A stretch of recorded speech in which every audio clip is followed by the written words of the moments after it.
बिस्मिल्लाहिर्रहमानिर्रहीम। अस्सलाम वालेकुम नाज़रीन, मैं हूं ज़ुल्करनैन हैदर। आप देख रहे हैं अपना यूट्यूब चैनल। नाज़रीन, आज दिफा से जुड़ी एक बहुत बड़ी ख़बर है और यकीनन पाकिस्तानी कौम के लिए खुशखबरी भी है। खुशखबरी ये है कि पाकिस्तान ने JF-17 थंडर जो त्यारे हैं ब्लॉक 3 की तैयारी शुरू कर दी है। और ब्लॉक 3 में जो सबसे अहम चीज़ है वो ये है कि वो राफेल त्यारों से भी जिद्दत रखते हैं।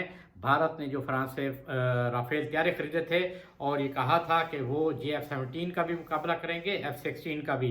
बट हमने ब्लॉक 2 जो है वो मुकम्मल कर लिया है वो मरहला, और अब जो है हम ब्लॉक 3 की तरफ चले गए हैं और ये पाकिस्तान की बहुत बड़ी कामयाबी है।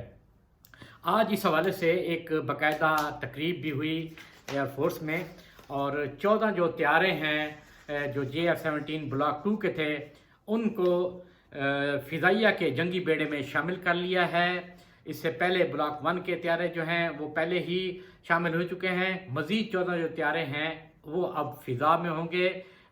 पाक फ़िज़ाइया के जो जंगी बेड़ा है उसमें शामिल कर लिया गया है। आपको याद होगा कि 27 फरवरी को भी पाकिस्तान ने एक सरप्राइज़ दिया था भारत को, और उसमें JF-17 थंडर त्यारों के ज़रिए भारत के जो 2 त्यारे थे उनको तबाह कर दिया था। और फ़िज़ाइया टेक्नोलॉजी के हवाले से पाकिस्तान ने वहाँ पर भी अपनी बर्तरी रखी थी।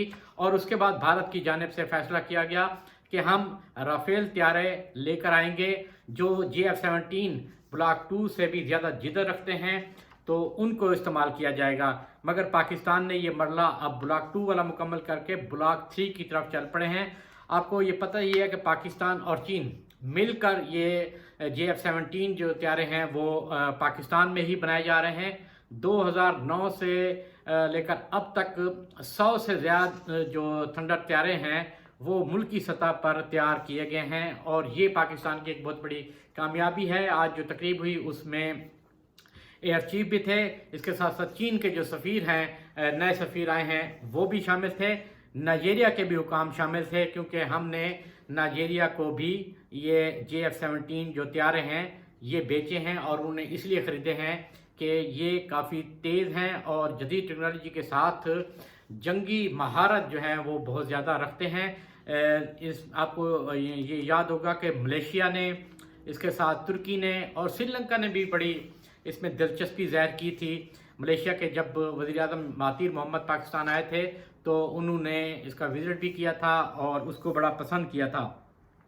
तो बताया गया है कि जी JF-17 थंडर जो डबल सीटर त्यारे हैं उनका मरला मुकम्मल किया है, और अब 14 जो त्यारे हैं वो हिस्सा बना दिए गए हैं पाक फ़िज़ाइया की, जो आप कह लें जंगी बेड़ा, जो किसी भी वक्त हंगामी सूरत हाल से निपटने के लिए वो तैयार रहता है, जैसा कि पाकिस्तान हर वक्त तैयार है। क्योंकि आपको पता है कि भारत किसी भी वक्त शरारत करने से बाज नहीं आता, तो इसलिए पाकिस्तान ने अपनी स्ट्रेंथ को, फ़िज़ाइया की स्ट्रेंथ को मज़ीद मजबूत किया है और ये त्यारे शामिल कर दिए हैं।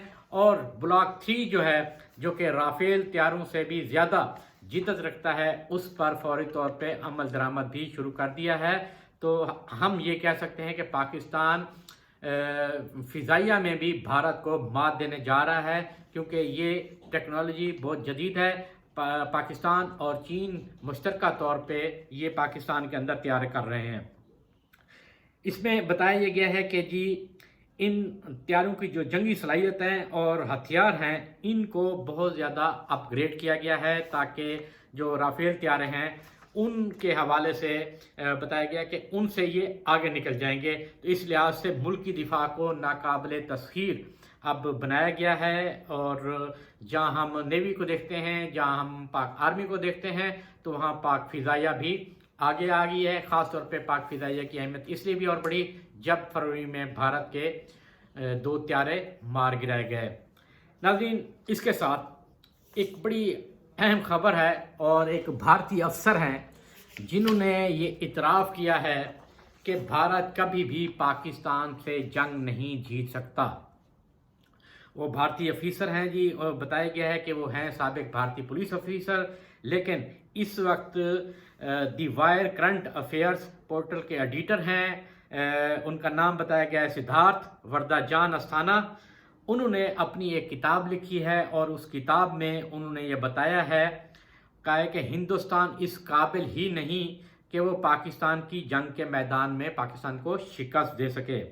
انہوں نے یہ بھی کہا ہے کہ بھارت، پاکستان، چین اور چین کے اسٹریٹجک مقاصد پر واضح وضاحت ہی نہیں رکھتا۔ یہی وجہ ہے کہ بھارت دونوں ملکوں کے ساتھ جنگ کی طاقت نہیں رکھتا۔